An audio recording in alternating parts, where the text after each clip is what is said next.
So Simple tutorial. Good morning students. Welcome to SST So Simple tutorial. My dear students, I hope your studies are going on well. In the previous class, we had discussed sectional interest groups, public interest groups and movement groups.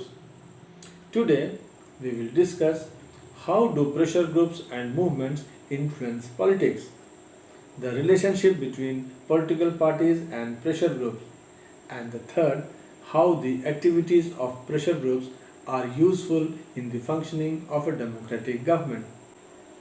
Let us begin with the first question. How do pressure groups and movements influence politics? So far, we have understood that pressure groups exert pressure on the government. Let us see how. First of all, they try to gain support and sympathy for their goals and their activities by carrying out information campaigns, by organizing meetings and filing petitions, etc. So, what do they do? Carry out information campaigns, organize meetings, and filing petitions. They also try to influence the media into giving more attention to their issues. They want the media to cover their story. You know how important is the media today. Once the media, particularly the electronic one, that is the TV, starts covering an issue, it is telecast around the clock for days together. This results in highlighting the issue faster. This helps to attract public attention easily and thus helps to influence public opinion. That means they promote their cause through the use of media and create public opinion. Once this is done, the pressure group gain an indirect influence over the government. Since you know the government in a democracy is substantially affected by public opinion. Secondly, they organize protest activities like strikes or disrupting government programs. Workers' organizations, employees' associations, and most of the movement groups often resort to these tactics in order to force the government to take a note of their demands. Probably in the month of March, I remember some bank union had called for a strike against the privatization of two public sector banks. Most branches of public sector banks remained closed. Closure of public sector banks will definitely force the government to at least look into their demands once. So, calling strikes is commonly used by the pressure groups.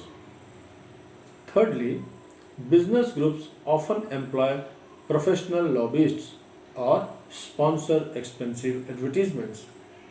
Professional lobbyists are people whose business is to try to influence legislation, regulation, or other government decisions, actions, or policies on behalf of a group or individual who hires them. Okay. Sometimes persons from pressure groups or movement groups may participate in the official bodies and committees that offer advice to the government. This is also one way.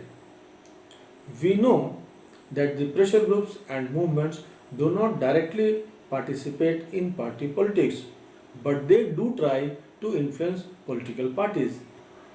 They usually have a particular political ideology and political position on major issues. So let us discuss the second question.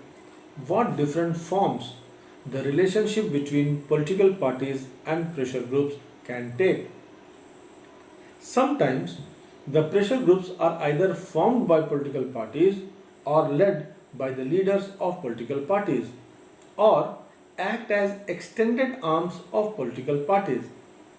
For example, most trade unions and students' organizations in India are established by or affiliated to one or the other major political party.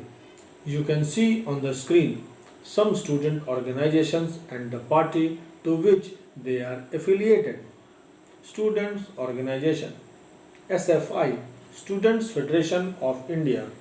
It is affiliated to Communist Party of India, Marxist.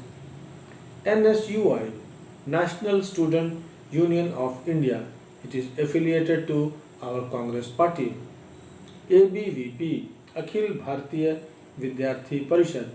This is affiliated to Rashtriya Swayamsevak Sangh. Now you can see some trade unions. AITUC, All India Trade Union Congress.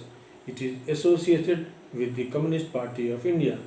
INTUC, INTUC, Indian National Trade Union Congress. It is a trade union wing of Indian National Congress. BMS, Bharatiya Mazdoor Sangh. It is the trade union affiliated to Rashtriya Swayamsevak Sangh. Most of the leaders of such pressure groups are usually activists and leaders of party. I hope you understood the point. Let us see the next point. Sometimes political parties grow out of movements. The latest example is Aam Aadmi Party. It grew out of a movement against corruption. AGP, Assam Gaon Parishad, is another example. It is a political party of Assam. It was formed when the movement of All Assam Students Union against illegal infiltration into Assam by foreigners from Bangladesh came to an end. Similarly, DMK and AIA-DMK, that is the state parties of Tamil Nadu, have roots in the social reform movements during the 1930s and 40s. Okay, let us see the next point. In most of cases, the relationship between parties and interest groups or movement groups is not so direct. They often take positions that are opposed to each other, yet they are in dialogue and negotiation. The dialogue between the two never stops. Sometimes movement groups have raised new issues and then they are taken up by political parties. Most of the times, new leadership of political parties comes from interest or pressure groups. For example, Kanhaiya Kumar. He was the president of Jawaharlal Nehru University Students Union when he was doing his PhD.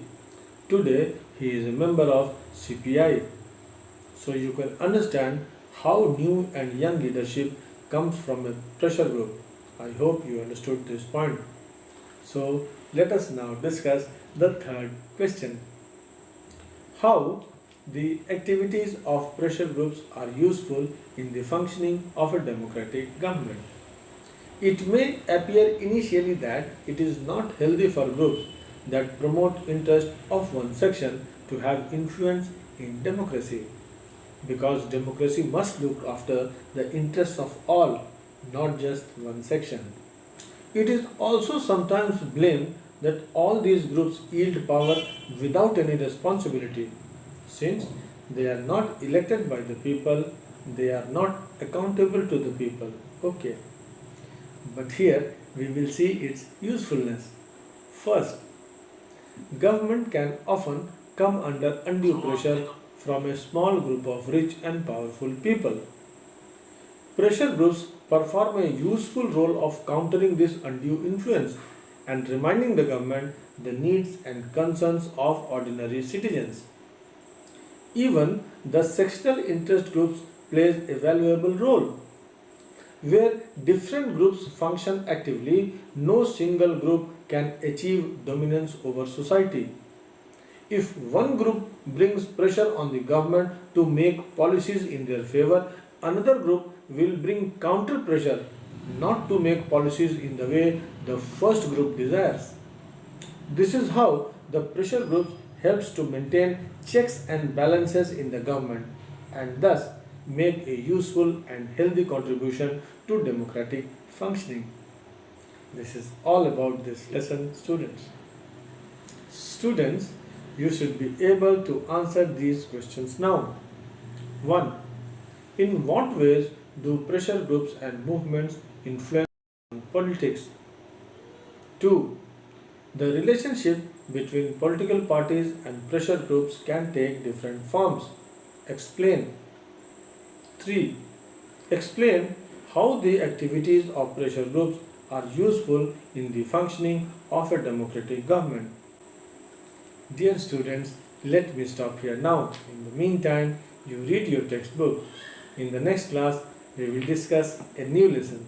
Till then, keep reading and have a nice time. Thank you.